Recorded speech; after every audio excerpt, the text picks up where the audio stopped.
आता बातमी आहे नांदेडच्या अर्धापूरमधून। नांदेड जिल्ह्यातील अर्धापूर तालुक्यात नात्याला काळीमा फासणारी एक घटना उघडकीस आली आहे। विवाहित असलेल्या चुलत बहिणीला प्रेमातून त्रास देऊन आत्महत्येस जबाबदार असलेल्या भावाला अटक करण्यात आली आहे। अर्धापूर तालुक्यातील लोणी खुर्द गावातील ही दुर्दैवी घटना आहे। गावातील ऋतुजा लोणी या तरुणीने विहिरीत उडी मारत स्वतःला संपवले।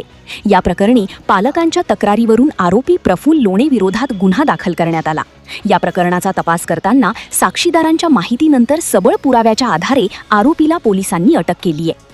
चुलत बहिणीचे लग्न झालेले असताना आपण पळून जाऊन लग्न करू असे म्हणत आरोपी त्रास देत होता। या त्रासातून मुलीने आत्महत्या केल्याची तक्रार तिच्या वडिलांनी दिली आहे। गुन्हा दाखल झाल्यानंतर या घटनेवरून नांदेडमध्ये संताप व्यक्त केला जात आहे। Bureau report GK news Ardhapur Nanded.